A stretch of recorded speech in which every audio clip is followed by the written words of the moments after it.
dia, que bom te encontrar aqui mais uma vez em Nenhum, começando com os destaques desta quinta-feira.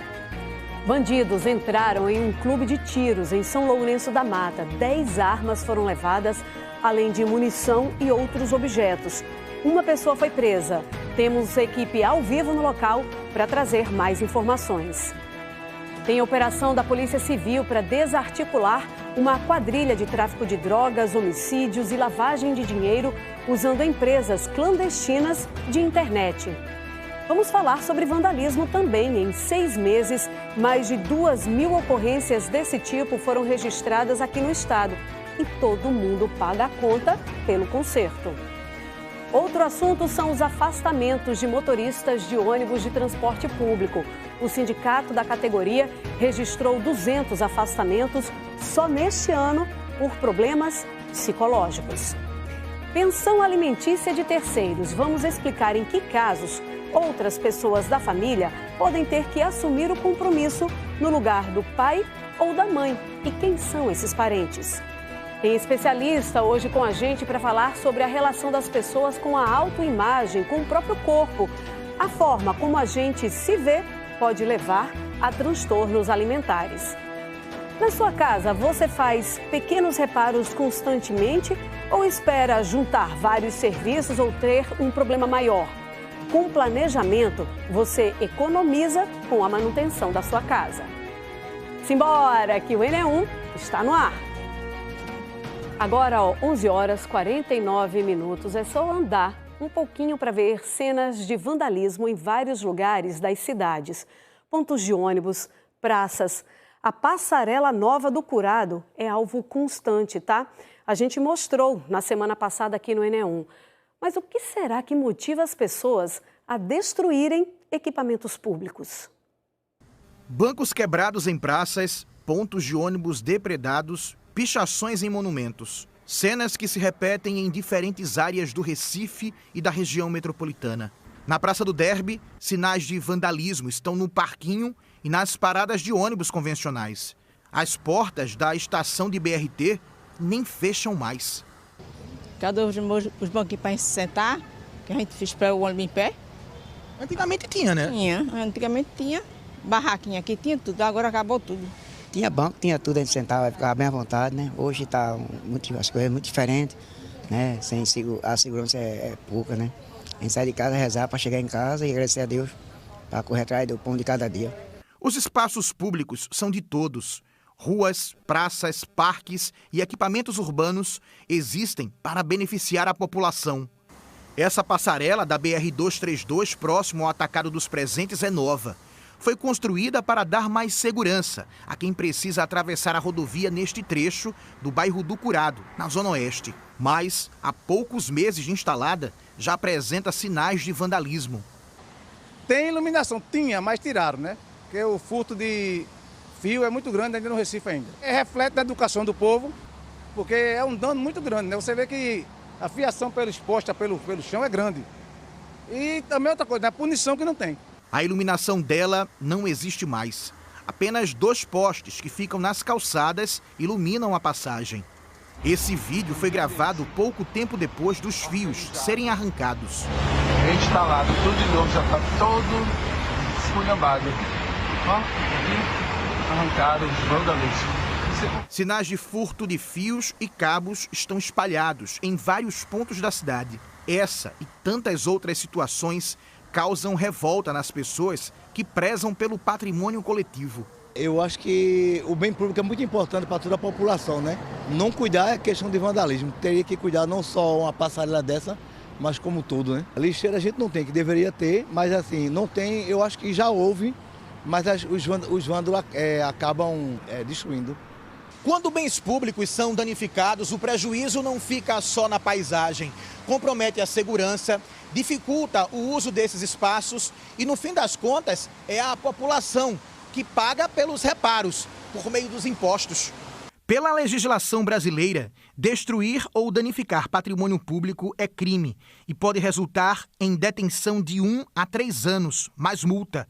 Se o dano for culposo ou imprudência, a pena é detenção de 6 meses a 1 ano. Em outros casos, o crime de dano previsto no Código Penal pode resultar em detenção de 1 a 6 meses ou multa. Mesmo assim, as ocorrências continuam sendo registradas pela polícia. No primeiro semestre deste ano, foram registradas 2.675 ocorrências de depredação ao patrimônio em locais públicos em Pernambuco. Cerca de 80% dos casos foram danos em vias públicas. Mas o vandalismo vai além do prejuízo material. Para este sociólogo, ele também revela como parte da população se relaciona com os espaços públicos. Existe uma desconexão entre as narrativas que a cidade conta através desse patrimônio e o que uma grande parte da população entende como uma narrativa que lhes pertence. Então você tem equipamentos que são importantes para uma narrativa macro-histórica da cidade, mas que não dizem respeito, ou pelo menos essas pessoas não se sentem contempladas por aqueles espaços porque elas também não têm acesso. Está muito longe de ser uma questão de falta de educação, mas a pichação, por exemplo, ela não é somente a poluição de uma parede, de um muro, de uma fachada de um prédio. Para vários grupos, ter seu nome, né, ter aquele bicho, a tag, colocada num local mais alto, num local de maior visibilidade,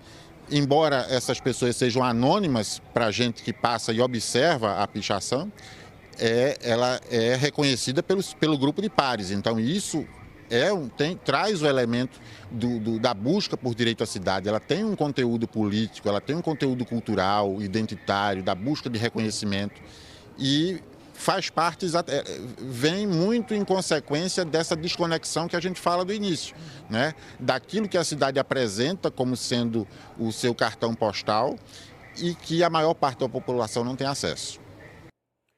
E para todo mundo pagar a conta, né? Pessoal, hoje cedo, por volta das 6h30 da manhã, um acidente envolvendo uma carreta deixou a passagem pela BR-101 complicada no trecho de Abreu e Lima, no sentido João Pessoa. Bora ver as imagens que foram feitas pelo Globocop mais cedo, tá?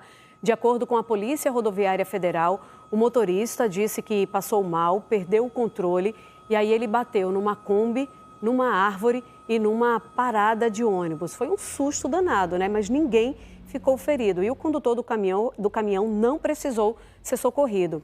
Até o fim da manhã, uma das faixas da BR ficou interditada, causando lentidão até a PE 15, tá? Então agora vamos ver como é que tá a BR-101 agora. Imagens ao vivo do nosso Globocop. A gente pode ver aí, ó, que a carreta, ela continua no local, só que ela está no canteiro da pista. Então ela não atrapalha o trânsito. A carreta do acidente é essa carreta que tem a cabine azul. Só que você pode reparar que um pouquinho mais na frente tem a parte da frente do guincho, um verde, né? Então por causa disso, esse pedacinho aí da faixa está interditada, repito, é a BR-101 em Abreu e Lima, no sentido João Pessoa. E aí das 3 faixas, nesse pedacinho, os motoristas têm que ficar só em 2 faixas. Isso acaba causando, ó, uma certa lentidão no trânsito, mas a situação está bem melhor, pessoal, bem melhor do que a gente viu pela manhã.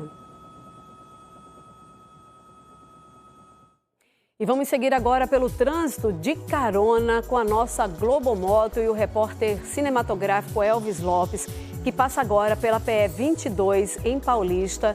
Trânsito bem tranquilo nesse momento, ó, céu com algumas nuvens também. Já aproveito para falar que não está chovendo nesse momento.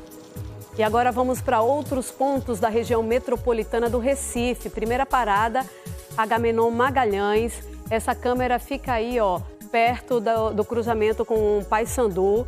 Então a gente vê, ó, bastante movimento aí na Agamenon Magalhães, perdão, os carros que estão seguindo para a zona sul da cidade e os carros que estão cruzando também a Agamenon Magalhães. Vamos para a Avenida Norte, no bairro da Mangabeira.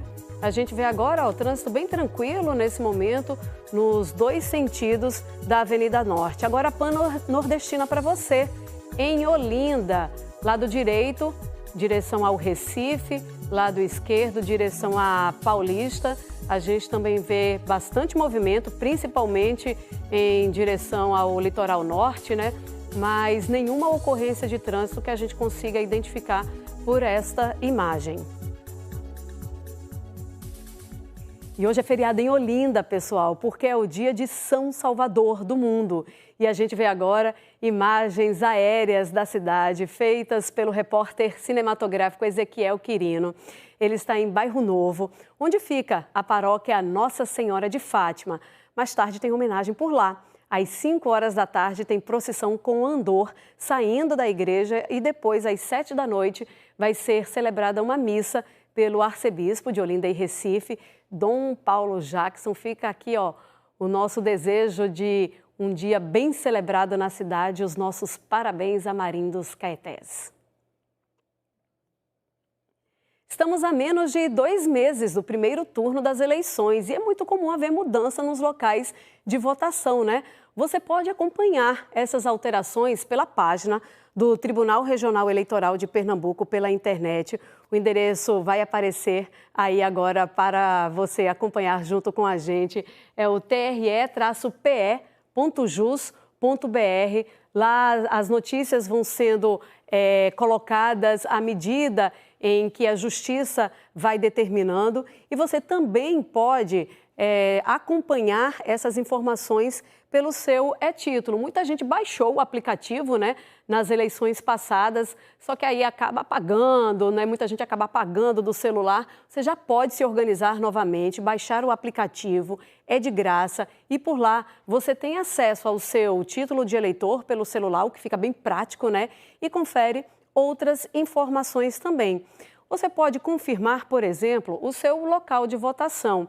Em Olinda, 27 mil eleitores vão votar em locais diferentes das eleições de 2024. E essas mudanças foram feitas porque os locais ou estão em reforma ou com problemas na estrutura, até antigas escolas que foram desativadas. O chefe do cartório eleitoral de Olinda, Eduardo Lucas, explica mais. Nós tivemos 4 locais na Zona 117, que são a Escola Cândido Pessoa, em Peixinhos, a Escola Capitão Temudo, em Ouro Preto, a Escola Áurea de Moura Cavalcante, também em Ouro Preto, a antiga Faculdade Facho, de Olinda, a Escola Compositor Antônio Maria, em Rio Doce, a Escola Diana Clark Xavier, em Sapucaia, a Faculdade AESO. Algumas seções da AESO foram transferidas. Os eleitores eles podem ter acesso às modificações através do sistema e-título, né, do aplicativo e-título, através do sistema do TRE, do site do TRE, e também procurando o seu cartório eleitoral, na central de atendimento em qualquer lugar do estado, ele vai obter a informação de seu novo local de votação. No dia da eleição, terá faixas indicativas das mudanças ocorridas com o direcionamento desse eleitor para o novo local onde ele votará. Também haverá pessoas da Justiça Eleitoral informando a eles como chegar nesses novos locais. Antes de 4 de outubro, o primeiro turno das eleições, o eleitor providencie verificar a sua situação, porque isso pode até mudar até lá, de hoje até lá, outros locais também sofrerem novas modificações. Há também uma orientação para aquelas pessoas que possuem mobilidade reduzida ou algum tipo de deficiência, que elas solicitem a transferência temporária para um local que ofereça aí mais acessibilidade, né? Perfeito. Até o dia 20 de agosto, né, desse mês, o eleitor com mobilidade reduzida, a pessoa com deficiência, ela poderá solicitar a sua transferência temporária para uma seção acessível. Então, ela pode requerer diretamente numa central de atendimento ou num cartório eleitoral. A Federação União Progressista, formada por União Brasil e PP, confirmou ontem a candidatura do deputado federal Eduardo da Fonte ao Senado. O anúncio foi feito depois da convenção realizada no Pina, na zona sul do Recife, encerrando uma disputa interna pela vaga dentro da federação. Ontem foi o prazo final estabelecido pela Justiça Eleitoral para a realização das convenções dos partidos. Mas o registro de candidaturas vai até o dia 15 de agosto. O G1 preparou uma reportagem com a lista completa de quem está oficialmente na disputa. O QR Code está aí na tela para você poder conferir. Para o governo do estado, são 7 candidatos registrados e no G1 você também encontra quem são os candidatos a vice e candidatos ao Senado.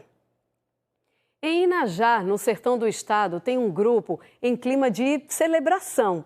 Tudo por causa dos resultados do IDEB, o índice que mede a qualidade da educação básica no Brasil. A escola Amigos do Bem, que oferece ensino fundamental e educação infantil, saltou da pontuação 3,5 em 2017, desempenho considerado baixo, né, pessoal, para 9,8 neste ano. Esse resultado é superior à média das escolas rurais do município. E de acordo com a gestão da escola, feita pela ONG Amigos do Bem, a frequência dos estudantes é superior a 90%. Não existe evasão escolar. Fica aqui, a nossa comemoração junto com toda a turma, tá? Parabéns aos alunos, a toda a equipe que faz parte da escola e também à cidade de Inajá. Os resultados nacionais foram apresentados ontem em Brasília. Pernambuco está um pouquinho abaixo da média nacional do ensino fundamental, tá? Mas apresenta um desempenho melhor no ensino médio nas escolas públicas. Do 1º ao 5º ano, Pernambuco está com 5,8, enquanto a média no país é de 6,1. Nos anos finais, do 6º ao 9º ano, o estado tem nota 4,9 e o Brasil tem 5. E já no ensino médio, Pernambuco está com 4,7 e a média nacional é 4,3. O resultado do IDEB de 2025 é o melhor registrado desde que o índice começou a ser verificado em 2005. O ministro da Educação, Leonardo Barquini, comentou o resultado. Os relatórios internacionais, dos organismos internacionais, apontavam que o Brasil demoraria de 10 a 13 anos para conseguir voltar aos níveis pré-pandemia. E o que os resultados do IDEB mostram é que tanto na proficiência quanto no fluxo, a gente conseguiu em apenas 2 ciclos, ou seja, em 4 anos, voltar àquela situação pré-pandemia. Então a recuperação do Brasil, ao contrário de muitos países do mundo, ela foi mais rápida. E isso nos deixou bastante felizes e mostra a resiliência da rede da educação pública brasileira na educação básica. E a gente vai agora para a redação do Jornal Hoje conferir os destaques com Alan Severiano. Oi, Alan, muito boa tarde para você. Bem-vindo aqui ao NE1, a Pernambuco. Tudo bom, Camila? Prazer falar com você. Boa tarde para você, para todo mundo nos acompanhando no NE1. Pois é, no Jornal Hoje a gente vai atualizar as investigações sobre esse furto, que é destaque hoje em Pernambuco. Impressionante, hein? Ladrões levaram pelo menos 15 armas de fogo de um clube de tiro em São Lourenço da Mata. Um suspeito foi preso e a polícia quer entender como isso aconteceu, se teve facilitação. A gente traz os detalhes daqui a pouquinho no JH, a partir da 1h25. E ainda o julgamento no STF do ministro Marco Buzzi, acusado de assédio e importunação sexual por 2 mulheres. A Polícia Federal cumpre mandados de busca e apreensão numa investigação sobre desvio de 308 milhões de reais. Entre os alvos, o ex-governador de Mato Grosso, Mauro Mendes, e o deputado federal Fábio Garcia, do União Brasil. Foi preso em Palmas o advogado Igor Veloso. Ele é suspeito de agredir e matar o filho de 3 anos. A polícia também prendeu a companheira dele, madrasta da criança. Agora há pouco eu falei do julgamento do ministro Marco Buzzi no STF, é no STJ, tá? Só essa correção aí. E no interior da Paraíba, o mistério da morte de mais de 200 cães e gatos. A suspeita é que eles tenham sido envenenados. Os detalhes desse mistério você acompanha daqui a pouquinho no Jornal Hoje. Vamos falar também, Camila, da crise energética no verão europeu, que está fazendo cidades europeias desligarem a iluminação de monumentos históricos, que são atrações turísticas, atraem milhões de turistas agora no verão marcado por seca e muito calor por lá. E o Sol, hein? Como nunca vimos. As imagens mais detalhadas da estrela, já capturadas por um telescópio, podem ajudar a explicar mistérios da superfície solar. E a gente traz essas imagens aí, que foram divulgadas ontem para você no Jornal Hoje, daqui a pouquinho. É isso, Camila. Espero vocês logo mais no JH, hein? Até mais, ótimo jornal. Convite feito, Alan. E só para reforçar que um dos destaques do JH também é destaque nosso aqui no NE1, Os bandidos que entraram naquele clube de tiro conseguiram levar armas, munição, outros objetos também. A gente está acompanhando a investigação, uma pessoa já foi presa. A gente também traz esse assunto por aqui. Bom trabalho, viu? Até mais. Tchau, tchau. Obrigado, até mais. Tchau, tchau. Inclusive, esse é assunto para logo mais, na volta do ENE1. 10 armas, pessoal, foram levadas desse clube de tiros que fica em São Lourenço da Mata. A gente está acompanhando com a equipe ao vivo por lá. Tem também os afastamentos de motoristas de ônibus do transporte público. O sindicato da categoria registrou 200 afastamentos só neste ano por causa de problemas psicológicos. 12h08, o ENE1 volta já.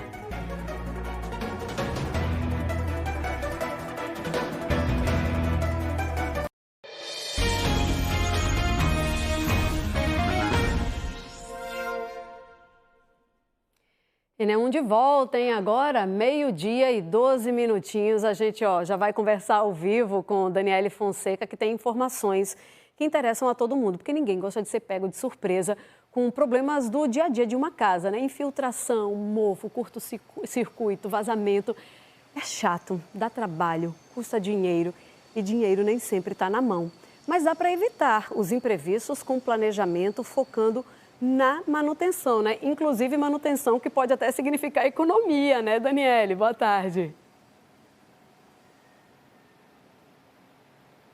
Oi, Camila. Boa tarde para você, boa tarde para todos que estão nos acompanhando aqui no ENE1. Olha só, eu estou ao vivo na Vila Sul, que fica no bairro do Cabanga, tá? É a comunidade Vila Sul, na zona sul do Recife, e estou aqui na casa de Dona Cláudia. Porque justamente esses imprevistos, né, causam desgaste, também colocam em risco a segurança da família em alguns pontos. Dona Cláudia, boa tarde. Me diga o que é que mais lhe preocupa em relação à manutenção de uma casa, hein? A instalação elétrica e as paredes sem reboco. A elétrica porque a gente já correu o risco de sair pipocando tudo e até queimar eletrodoméstico de casa. E as paredes porque escorpião, né? Geralmente ele se esconde em meio aos buracos, os ratos também, as catitas e até dão cria dentro dos buraquinhos, né? Dona Cláudia, obrigada, viu, pela participação da senhora sobre esses pontos e outros também, né, que fazem parte da realidade de uma casa. A gente vai conversar com Samile Germana. Ela é arquiteta. Então, Samile, esses 2 pontos que Dona Cláudia falou, quais são os perigos deles, hein? Boa tarde para você também. Boa tarde, Dani. Boa tarde, Camila. Boa tarde a todos. Então, esses pontos são pontos relevantes que precisam de atenção e precisam de uma manutenção preventiva, né? Principalmente a parte de elétrica, porque a elétrica ela pode gerar outros problemas maiores que pode causar incêndio, né? Então, precisa estar atento a uma tomada que está solta, uma tomada que está sobrecarregada, que está com potencial, né, sobrecarga, então fiação solta.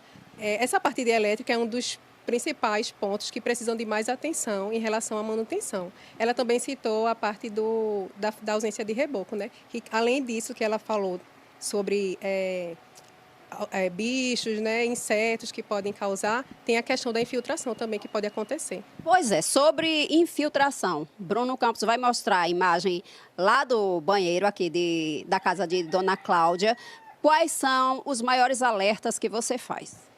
Sobre a questão das partes que são molhadas, que a gente chama assim, né, cozinha, banheiro, área de serviço, é importante estar atento à parte hidráulica.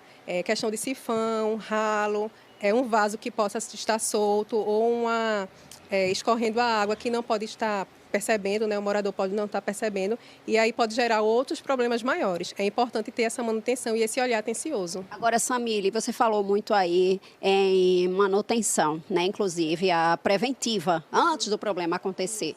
Isso deve ser feito com que frequência, dependendo da área da casa? Depende do serviço. Esses pontos mais simples, como ralo, hidráulica, uma torneira que está afogada ou um registro, né, que precisa de um reparo, né, que está desgastado, é importante no dia a dia, na dinâmica da casa, o morador estar atento, né? E aí, uma vez por mês. E existem outros problemas, como caixa d'água, calha, dá para fazer a manutenção periodicamente de 6 meses. Outros problemas maiores, como a revisão geral de elétrica, mais ou menos 1 ano. Você também fez questão que a gente mostrasse a questão do piso. dá mais uma chegadinha para o lado de cá. Às vezes a cerâmica, né, ali naquela união ali, fica faltando, né, o material. Qual o perigo disso? Isso pode causar uma infiltração que a gente não consegue ver evidentemente, né? Mas aí com o desgaste do rejunte, a água pode escorrer e pode soltar o revestimento. Muito obrigada, viu, pela participação. Dona Cláudia também, a gente agradece demais. É contigo, Camila. Obrigada daqui do estúdio também, tá? E a gente vai agora com imagens do Globocop ao vivo, que sobrevoa a Avenida Conselheiro Rosa e Silva, no bairro dos Aflitos, no Recife, pessoal. A gente traz a informação de que um caminhão-tanque quebrou o eixo durante uma manobra e ele ficou atravessado no meio da pista, bem na Rosa e Silva, gente. O trânsito ele está sendo desviado pela Rua da Angostura, ali perto do Clube Náutico. E a gente já pode ver, ó, como é que está a movimentação por lá, né? A lentidão no trânsito, tem agentes da CTTU no local para poder facilitar a passagem, só que a Rosa e Silva, ela naturalmente, ela já é muito movimentada o dia inteiro, inclusive. E aí, com uma ocorrência de trânsito e deste tamanho, é claro que o resultado não poderia ser outro. Essa lentidão toda aí na Avenida Rosa e Silva, uma avenida importante da zona norte da cidade, que leva ao bairro de Casa Amarela. Então, um caminhão ele quebrou, ele está atravessado na Rosa e Silva, desvio sendo feito pela Rua da Angostura, perto do Náutico, perto dos Aflitos ali. Então, bastante atenção se for passar por aí, porque está complicado o trânsito, tá? E a gente fala agora das consequências de uma rotina que mistura obstáculos na mobilidade com a violência urbana. Só neste ano, pessoal, 197 motoristas de ônibus que atuam na região metropolitana foram afastados por questões psicológicas, segundo o Sindicato dos Rodoviários aqui de Pernambuco. Isso já configura 49 afastamentos por mês. A gente está colocando em destaque os números aí na sua tela. A pressão do trânsito, o medo da violência, a responsabilidade de levar, né, uma grande quantidade de passageiros estão tirando os profissionais da direção. E quem acompanha esse assunto complicado, tão delicado, né, é Bruno Fontes, que chega agora aqui para a gente. Oi, Bruno, boa tarde para você. Oi, Camila, boa tarde para você, boa tarde para todo mundo. Nós fizemos essa reportagem ontem e a gente percebe quando você mostra os números aí, que você estava mostrando o total dessas pessoas que já foram afastadas. Isso, gente, de acordo com o sindicato, porque tem muitas subnotificações. Muitos motoristas estão trabalhando, estão circulando nesses ônibus e eles estão sofrendo com isso. Mas aí também tem um medo de ser prejudicado, de perder o emprego, de também as pessoas não entenderem que ele tem pânico, depressão, ansiedade. Aí você imagina um motorista lá ao lado de um motor, fica a poucos centímetros, um barulho danado, sol intenso, alguns ônibus não são climatizados. Esse trânsito, por exemplo, todo que você mostrou agora na Rosa e Silva, e aí, claro, que essa situação, a saúde mental, vai piorando a cada dia. Estivemos ontem no Sindicato dos Rodoviários, no bairro de Santa Amaro, no Recife, e a gente conversou com essas pessoas que fazem parte do sindicato e também um motorista que está afastado do trabalho. Vamos assistir a reportagem. Este homem está afastado do emprego depois de um assalto que sofreu na Avenida Conselheiro Aguiar, em Boa Viagem. Ele faz parte de uma estatística que aumenta a cada mês. A de motoristas de ônibus com problemas de saúde mental que não conseguem exercer a profissão porque têm medo de voltar a dirigir. Ele pediu para não ser identificado porque teme ser prejudicado no trabalho. Modificamos a voz dele com o uso da inteligência artificial. O motorista contou como foi o assalto às 11 da noite. Ele assaltando ele não tem paciência, sim, de esperar, levando os pertences, agressivo, entendeu? E a gente é vítima da violência, né? No dia a dia, no cotidiano. A gente trabalha já esperando o pior acontecer. Ele tem depressão, ansiedade e não sabe se vai conseguir voltar a ser motorista de ônibus. Porque a gente teme por nossa vida, a gente teme. Nossa integridade e psicologicamente, a gente não tem condição de estar ali. Não tem, entendeu? Psicologicamente não consegue. Recentemente, o benefício do INSS que ele recebia foi cortado. O motorista aguarda uma nova perícia médica. Prejudica, porque você fica fazendo um empréstimo com um com o outro ali na família, né? E a família vai ajudando, e assim a gente vai vivendo. 12 mil rodoviários trabalham como motoristas na frota de ônibus de Pernambuco. São profissionais que rodam em toda a região metropolitana, enfrentam sol intenso, barulho excessivo em ônibus sem ar-condicionado e um trânsito que piora a cada dia. De acordo com o Sindicato dos Rodoviários de Pernambuco, algumas viagens de menos de 30 quilômetros duram mais de 2 horas. Os motoristas também enfrentam problemas de violência em dias de jogos do Campeonato Pernambucano. Muitos torcedores de torcidas organizadas surfam nos ônibus, ficam em pé no teto do veículo. Em alguns casos de acidentes graves, os motoristas podem ser responsabilizados. O sindicato disse que todos esses fatores favorecem aos afastamentos de motoristas. E os números mostram isso. Nos últimos 6 meses, 427 motoristas foram assaltados. 52 sofreram agressões físicas, 224 agressões verbais.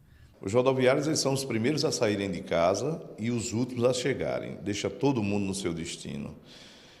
Infelizmente, né, a gente tem acompanhado, eu já estou há 32 anos no sistema e eu próprio já tive as minhas experiências, assim como todos os trabalhadores têm no seu dia a dia. A questão da saúde mental, que tem afastado esses trabalhadores no decorrer desses anos, é uma situação muito preocupante, porque muitos deles vão e não voltam mais. Ele disse que os motoristas que mais precisariam de ajuda por causa dos problemas mentais sofrem ainda mais porque passam a depender do INSS. A partir do momento que o trabalhador ele coloca um atestado por conta da saúde mental e precisa fazer o tratamento, a empresa arca com 15 dias, que é o que é previsto por lei, e o restante do INSS. Só que tem um problema. As contas não param de chegar e quando o indivíduo vem receber o dinheiro do INSS, meu amigo, ele já está devendo muito mais. E aí é aquela história, quem tem fome tem pressa de comer. E a família, como é que fica? Então já é um outro processo. Roberto Carlos disse que o sindicato tem atendimento jurídico e psicológico, mas afirma que as empresas também precisam criar programas para ajudar os motoristas que estão com problemas de saúde. O patrão, né, que é a pessoa que deveria olhar e zelar pelo trabalhador, a gente sabe que ele não vai ter esse olhar clínico. Eles substituem o trabalhador por outra pessoa, né? Esta psicóloga disse que os motoristas de ônibus sofrem um desgaste excessivo físico e mental todos os dias. O motorista ele já tem uma função que é muito importante, que é ele estar ali mantendo uma atenção duplicada, que são aos estímulos do trânsito. Para além disso, ele também vem sendo cobrador, que já deriva de outra função. Ele também precisa dar atenção ao público e ele também precisa gerenciar todo aquele ambiente. Então, acaba trazendo uma sobrecarga. Ela falou que, diferente de outros profissionais, o pânico e a ansiedade dos motoristas são mais preocupantes porque eles sentem isso quando estão na direção, transportando outras vidas. Ela falou que as empresas precisam, com urgência, cuidar da saúde dos motoristas e oferecer melhores condições de trabalho. A terapia, ela é essencial. Quando a gente fala de terapia, a gente fala do acolher e do cuidar. Mas só a terapia não é o suficiente, porque a terapia ela vem do tratamento. Porém, quando há o tratamento e não há mudança dentro do ambiente, é como se estivéssemos enxugando gelo.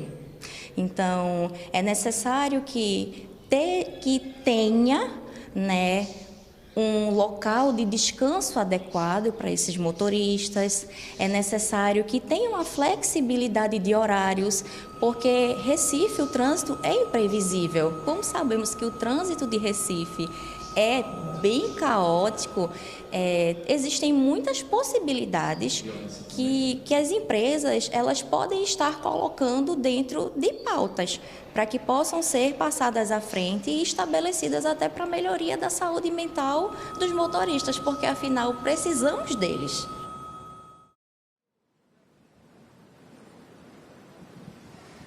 Sem dúvida, nós ouvimos então essa psicóloga e a gente vai ampliar esse debate.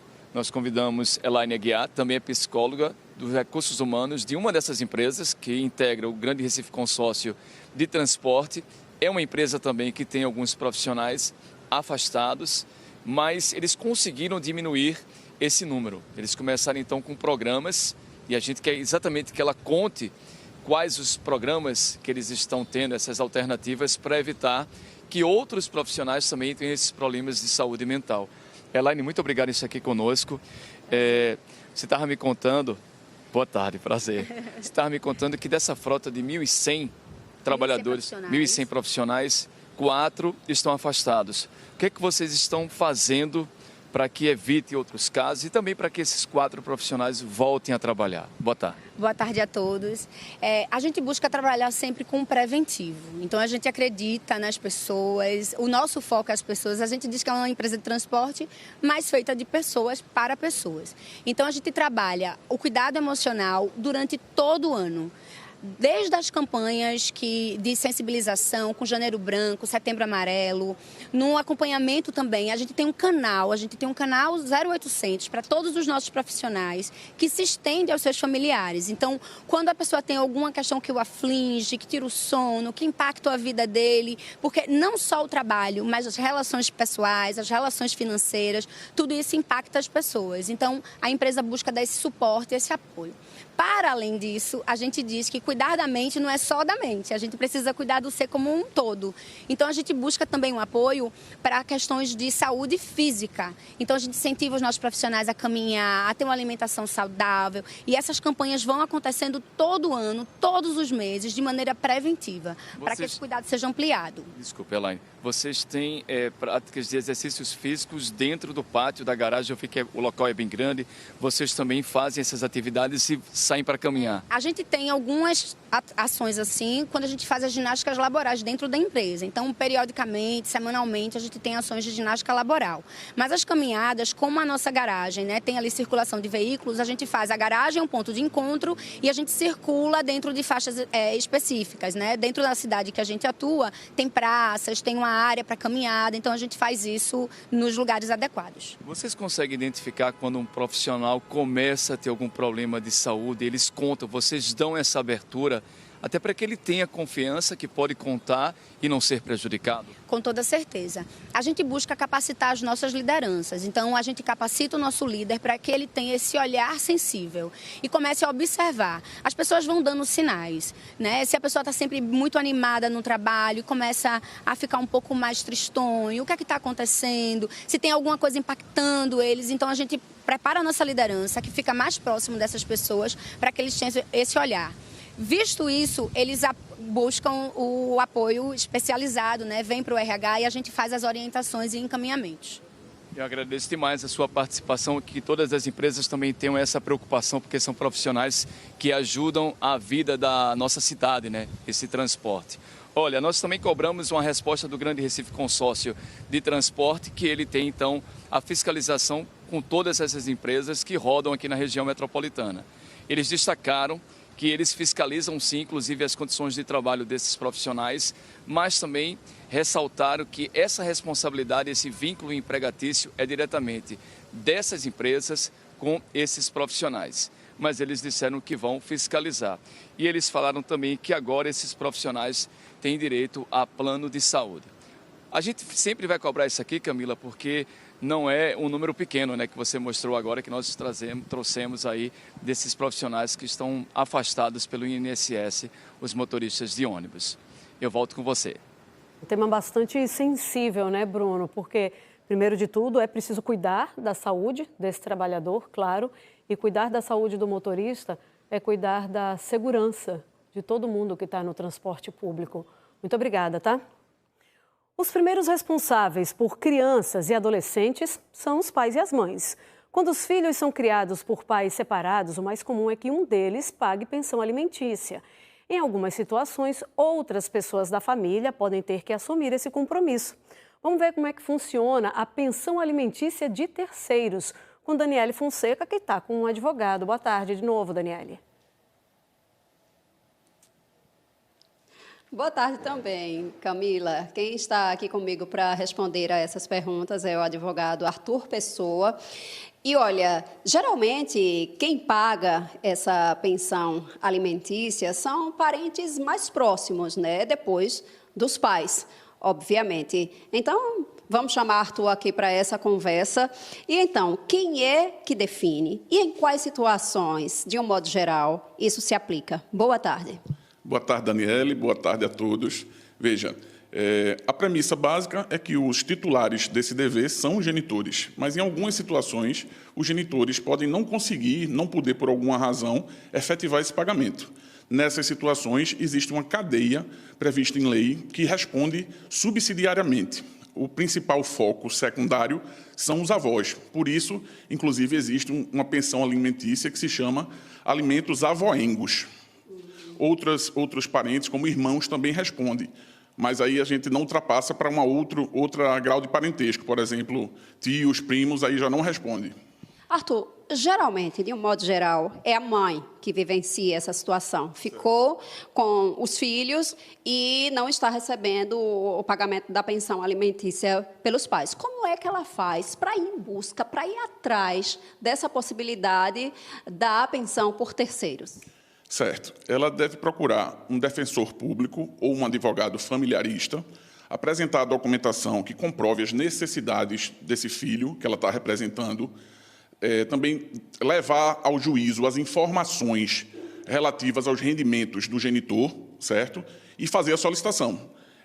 Esse tipo de ação demanda uma análise aprofundada do caso concreto, certo? E aí o juiz, o Ministério Público analisam e aí deferem ou ajustam para que ocorra esses alimentos, né? Assim, que sejam deferidos o pedido de alimentos.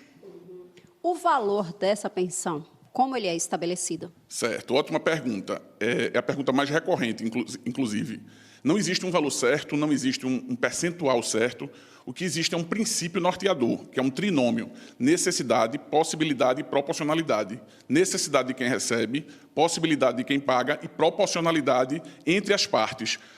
O juízo analisa todo esse contexto, norteado pelo princípio, analisa as provas e determina um valor específico. Essa pensão de terceiros pode ser complementar a um valor que o pai já paga para a criança? Sim, sem dúvida, pode sim. Digamos, a título exemplificativo, a pensão atribuída de R$1.000 pelo juízo. O pai só consegue pagar 500. Ela chega subsidiariamente aos avós para que ocorra esse complemento e totalize os R$1.000 necessários para subsidiar a vida dessa criança. Quais são aqueles documentos necessários que você falou mais cedo? Veja, não tem um rol taxativo, mas são os documentos assim, de identificação das partes, da parte ré, da parte autora, os documentos de escola, de plano de saúde, de medicamento, houver algum tratamento psicológico, tudo que tenha relação direta com o caso. Certo? Isso é um processo demorado, Arthur? Veja, processo, via de regra, é demorado. Mas esse é um tema muito importante, muito urgente. Então, é possível um pedido liminar, certo? E esse, normalmente, é mais rápido. Muito obrigada pela participação, pelos esclarecimentos. Camila. Daniele, doutor Arthur, muito obrigada também. Um homem foi preso suspeito de envolvimento no roubo de várias armas que estavam no cofre de um centro de treinamento de tiro em São Lourenço da Mata, aqui na região metropolitana. Quem acompanha ao vivo é Mário Carvalho, que tem os detalhes desse caso. Onde é que fica exatamente, Mário, esse clube de tiros? Boa tarde. Oi, Camila, boa tarde para você, boa tarde a todos. É aqui na BR-408, no bairro de Penedo, em São Lourenço da Mata. A polícia está investigando a invasão e o furto de armas nesse clube de tiros Esse crime aconteceu na madrugada de ontem aqui no Centro de Treinamento Tático de Pernambuco. O local é um clube privado destinado à prática de tiro esportivo, treinamentos e cursos de formação de atiradores. Esses treinamentos realizados aqui são de caráter privado. Segundo as primeiras informações das investigações, cerca de 10 homens armados invadiram aqui o estabelecimento. Essas informações preliminares apontam que o grupo teria acessado o local por uma área de mata e antes de entrar nas dependências aqui do clube, eles teriam cortado a fiação de energia e o sistema de segurança. Essa área aqui ao redor é uma área de muita mata, que pode ter facilitado aí também a fuga desses criminosos depois da ação. Os invasores tiveram acesso a um dos cofres e furtaram pistolas que estavam lá dentro, segundo o diretor do clube, o presidente aqui do clube. Todas essas pistolas, esses armamentos são registrados, além também de munições e outros produtos controlados. O próprio centro informou que uma conferência preliminar do acervo identificou o desaparecimento de 15 armas de fogo, 15 pistolas. Eu conversei com o presidente aqui do centro de treinamento, ele preferiu não dar entrevista por questão de segurança e também para não prejudicar as investigações, mas ele informou que todas as armas mantidas aqui são registradas e legalizadas. Esse crime aconteceu na madrugada de terça para quarta. A Polícia Militar foi acionada ainda durante a madrugada para verificar a invasão depois que o sistema de segurança aqui foi acionado. Quando as viaturas chegaram, um carro que estava aqui nas proximidades tentou deixar o local, tentou fugir, mas foi abordado. Dentro desse veículo, os policiais encontraram um carregador de pistola calibre 9mm, 5 munições e 2 aparelhos celulares. Esse motorista foi preso em flagrante e, em depoimento, ele disse à polícia que receberia R$150 para levar 3 homens até as proximidades aqui do centro de treinamento e depois voltaria para buscá-los após essa invasão. Durante a manhã, a movimentação por aqui foi bastante tranquila, poucos carros entrando e saindo aqui do local. As atividades aqui do centro de treinamento foram suspensas depois desse crime. O centro até divulgou uma nota informando que adotou imediatamente todas as providências cabíveis, acionou as autoridades e está colaborando com as investigações e também reforçou todos os protocolos de segurança. A gente vai seguir acompanhando aqui esse caso, que acima de tudo, né, Camila, é um caso de segurança pública, né, já que após esse furto, 15 armas estão aí na posse de quem não poderia estar. Volto com você. E a gente vai continuar acompanhando as investigações no Jornal Hoje, né, logo mais depois do Globo Esporte e também no NE2. E hoje pela manhã, a Polícia Civil deflagrou a Operação Octógono. A operação teve o objetivo de desarticular uma quadrilha de tráfico de drogas, homicídio e lavagem de dinheiro. Natália Dielu está ao vivo no prédio sede da Polícia Civil e tem os detalhes. Oi, Natália. Oi, Camila. Boa tarde para você, boa tarde a todos. A polícia fez essa operação com foco na desarticulação dessa organização criminosa de tráfico de drogas, mas também planejou uma ação para desmontar um esquema de fornecimento irregular de internet em Olinda. A gente está ao lado do Dr. Vitor Freitas, que é delegado, ele vai explicar para a gente. Doutor, explica para a gente, né? Foram 2 prisões por motivos distintos. Exatamente. A primeira prisão, ela se deu durante o cumprimento do mandado de busca e apreensão no escopo dessa investigação para desarticular esse grupo criminoso. Durante o cumprimento desse mandado de busca, o indivíduo, o investigado, ele estava de posse de forma ilegal de uma arma de fogo. Em razão disso, ele foi preso em flagrante. E, em paralelo, em razão desse trabalho administrativo, junto com as empresas de telefonia, de energia elétrica, também foi realizada uma prisão em flagrante pelo delito de receptação qualificada pela prestação irregular de serviço de internet na região. Foi lá no V8, né, no Varadouro. Como foi que se deu? Vocês disseram que chegaram lá ao local para tirar esses equipamentos irregulares, né, que serviam como monopólio, né, ali da região, e as empresas de telefonia não conseguiam ingressar na comunidade para fornecer, né, o serviço. Exatamente. Já existia um levantamento prévio, né, foi feito um serviço de inteligência antes, foi mapeado inclusive as ruas em que essas empresas não conseguiam entrar, sob pena de sofrer ameaça, né, a princípio, do grupo criminoso que trafica drogas na região, como forma de tentativa ali de dominação territorial através desse serviço essencial. Dessa vez, junto com as operadoras, estava a Polícia Civil, através do DENARC, e um apoio operacional importante da Polícia Militar também, através do BOP. E aí, a pessoa responsável por essa esse fornecimento irregular foi presa, né? Queria que o senhor explicasse. Exatamente. Durante esse trabalho, inclusive durante esse trabalho, houve uma tentativa de ameaça a um dos funcionários. Foi identificada a pessoa, ela foi conduzida para a delegacia, foi qualificada, mas durante também esse trabalho, 2 veículos dessa empresa se aproximaram para fazer um serviço de manutenção e tentativa de reinstalação desses equipamentos que estavam sendo retirados. Dentro desses veículos foram localizados equipamentos de operadoras diversas, inclusive rasuradas, vandalizadas, e os funcionários nos levaram até a sede dessa empresa, na qual nós fomos recebidos por um dos sócios, foi franqueado o acesso ao seu depósito e lá foi identificado uma série de equipamentos, de cabos, de equipamentos de internet, de propriedade de outras empresas que estavam lá conosco.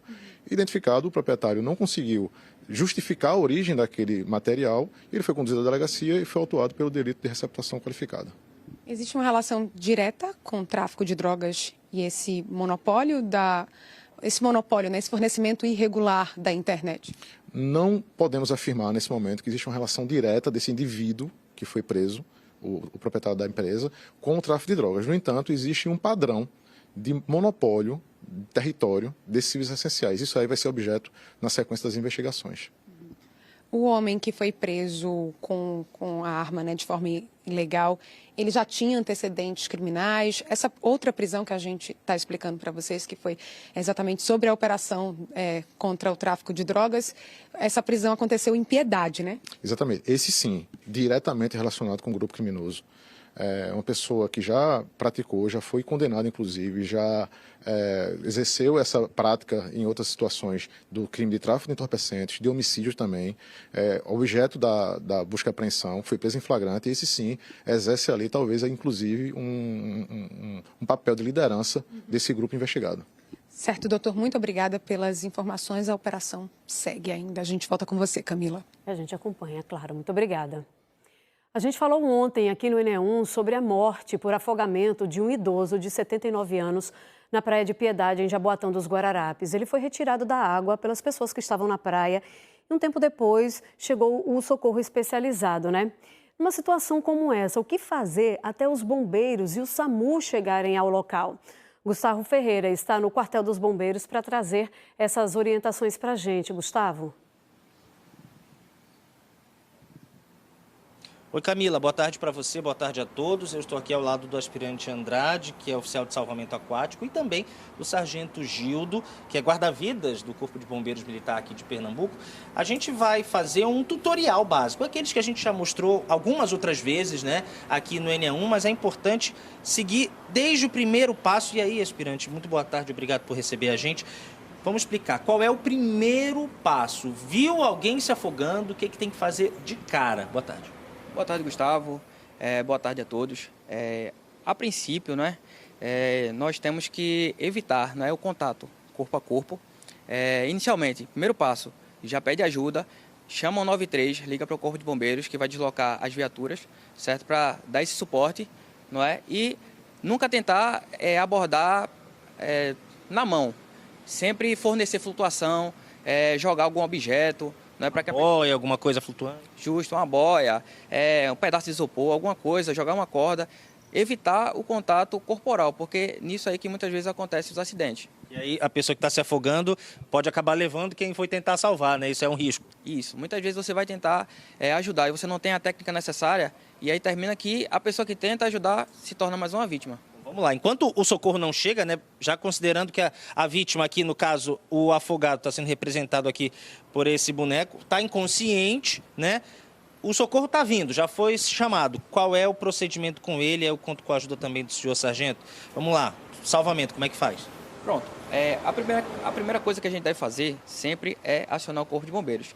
A vítima ela foi retirada da água e ela está inconsciente, certo? O sargento Gildo, ele vai tocar na vítima chamando ela. Pronto, está inconsciente. Ele vai saber se existe expansão torácica, se a vítima ela respira. Toca no abdômen, toca no tórax, vê se ela tem vê se ela tem o movimento natural de respiração. Não tem pulso. É necessário iniciar as compressões torácicas, certo? É o mais importante. A partir das compressões torácicas, vai dar uma sobrevida a essa vítima até que chegue o socorro necessário. Agora, essa compressão a gente está vendo aqui, né, sargento? Isso. O senhor pode até falar, a posição da mão tem que ser essa, do pulso, é isso? Isso, entrelaçado, né, a gente conta aqui 2 dedos, né, para cima. E vai contando, e vai né? contando. É, 30 para 2, né? Pronto, é isso. Qual é o padrão? Depende muito da idade, do corpo da pessoa que se afogou? Isso. Então, como o afogamento é um trauma respiratório, né? E aí, por a pessoa não ter mais esse movimento de respiração, acontece a parada cardíaca. O ideal é que a gente foque em restabelecer a estrutura da respiração da vítima. Nós, como bombeiros, nós utilizamos ferramentas, ventiladores mecânicos, pocket mask. Nós temos várias formas de tentar suprir essa necessidade e também a respiração boca a boca. O padrão usual é fazer 30 compressões por 2 ventilações, ok? Mas para o público, não é, que está nos assistindo, é um pouco complicado exigir o padrão, não é, na ventilação. Então, nós recomendamos que, se a população avistou afogado, viu que ele está em parada cardiorrespiratória, se conseguir, pelo menos, fazer compressões de qualidade, vai fazer com que melhore bastante as chances dessa vítima ter uma sobrevida. Muito obrigado, aspirante. Muito obrigado também, Sargento Gildo. Lembrando que essa é a primeira orientação, tá? Você já deve chamar logo os bombeiros, 193, o socorro mais próximo. E tudo isso é para tentar manter essa pessoa, trazer de volta para a consciência, né? Essa pessoa que se afogou, enquanto o socorro não chega. Por isso que é fundamental chamar logo 193. Obrigado mais uma vez. Volto com você no estúdio, Camila. Obrigada e boa tarde aí para a equipe toda. E a seguir, vamos falar sobre a relação das pessoas com a autoimagem e o próprio corpo. A forma como a gente se vê pode levar a transtornos alimentares. E também a limpeza de veículos. A gente fala sobre isso rapidinho na volta do NE1, agora 12h47.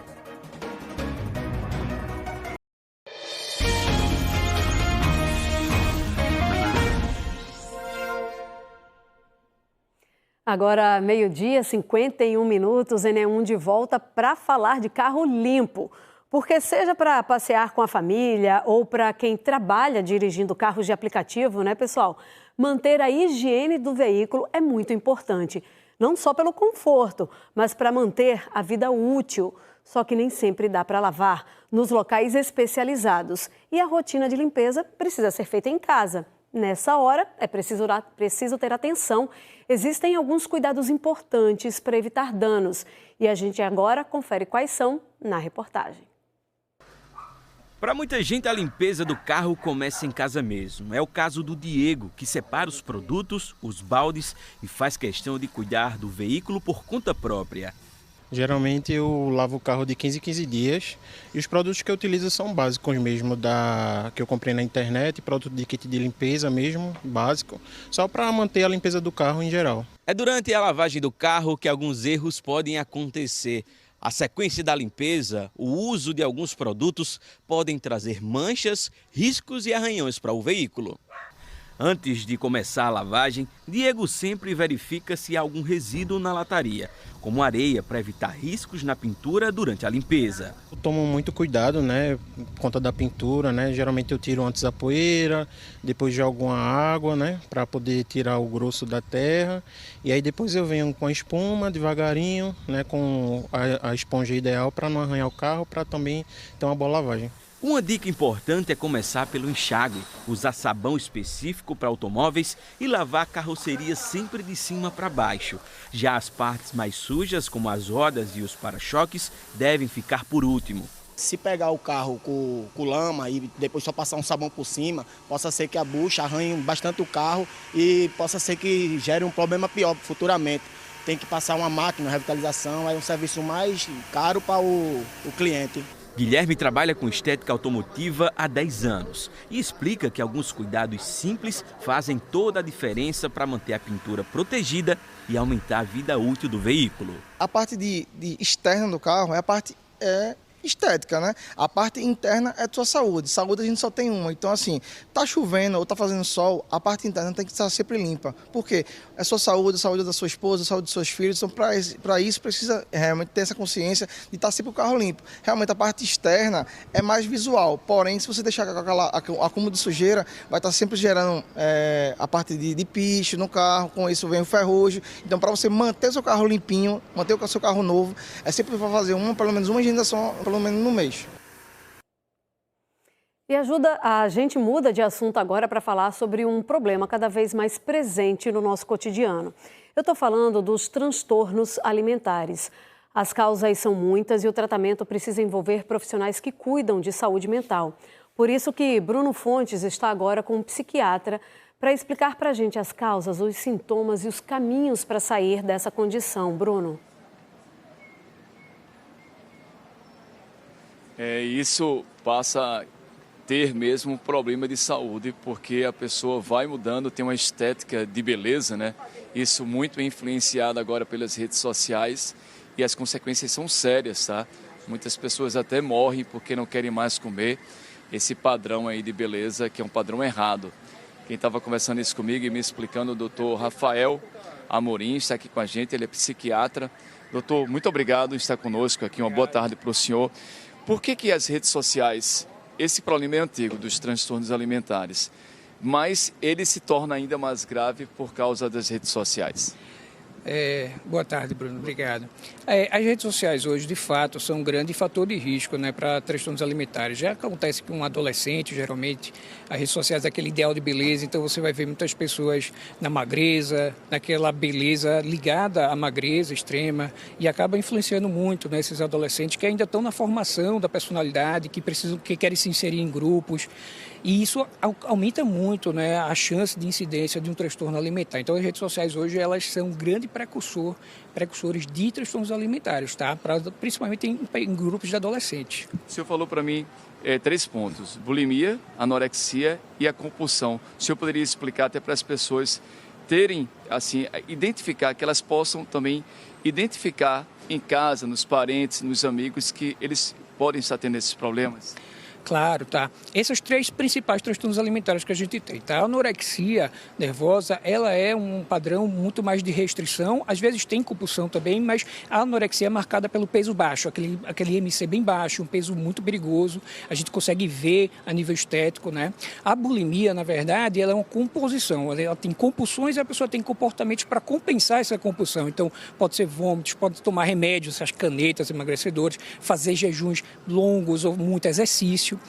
E a compulsão alimentar periódica, o transtorno de compulsão alimentar periódica, ele é marcado por episódios de compulsão, junto com a culpa, uma vergonha, uma coisa incontrolável. A pessoa não consegue controlar essa questão da comida, tá?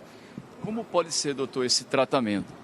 O tratamento hoje para transtornos alimentares, ele nunca é feito com um profissional só. Tá? A gente precisa de um médico, geralmente um psiquiatra, a gente precisa de um nutricionista e de um psicólogo especializados em transtornos alimentares. Às vezes vem um nutrólogo junto, né? Então a gente vai trabalhar tanto uma parte questão medicamentosa para ansiedade, às vezes depressão, para controlar um pouco mais, como o comportamento da pessoa em relação ao alimento, a visão da pessoa com a questão alimentar, o quanto o alimento toma a vida da pessoa, a questão nutricional de recuperação, a família, principalmente a família é um ponto seguro para o tratamento importantíssimo. Então a gente vai juntando todos esses lados para ter um tratamento efetivo.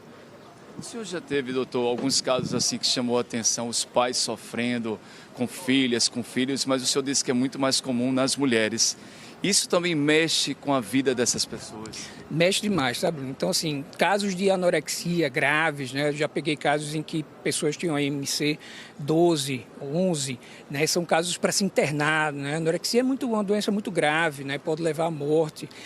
Mexe com toda a família isso, porque existe uma dificuldade. A pessoa doente, ela não consegue enxergar muito bem aquele problema. E aí a tendência, às vezes, das pessoas ao redor é querer culpar, vigiar, né? E falar, você não está assim, querer tirar foto, mostrar. Isso não ajuda de forma alguma. A gente tem que acolher. Um tratamento é muito enjunto, tá? Tem que estar a família do lado, a pessoa tem que estar em comportamento, em consoante. A gente faz terapia familiar em conjunto, mexe com a família. Infelizmente, a família acaba se envolvendo muito e mexe com a funcionalidade de todo mundo da casa, tá? Então não é fácil o tratamento, mas é muito efetivo quando a gente consegue fazer. Eu agradeço demais a participação do senhor e eu sei que está sendo muito útil para as pessoas que estão em casa, para elas identificarem, viu, Camila? Porque é um problema de saúde, inclusive há um CID, né, um formulário específico mundial que trata exatamente esse problema de transtornos alimentares. Eu volto com você. Tão comum, né, Bruno, que às vezes tem alguém da nossa família, algum amigo, alguém que a gente conhece no nosso entorno, algum vizinho, até famosos também que passam por esses transtornos.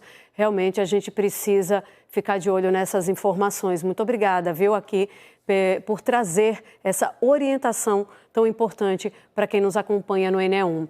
Inclusive, a gente mostrou mais cedo aqui no NE1, né, pessoal, que o trânsito estava bem complicado na Avenida Conselheiro Rosa e Silva, no bairro dos Aflitos, no Recife, por causa de um caminhão-tanque que estava atravessado na Rosa e Silva, depois que quebrou um eixo durante uma manobra.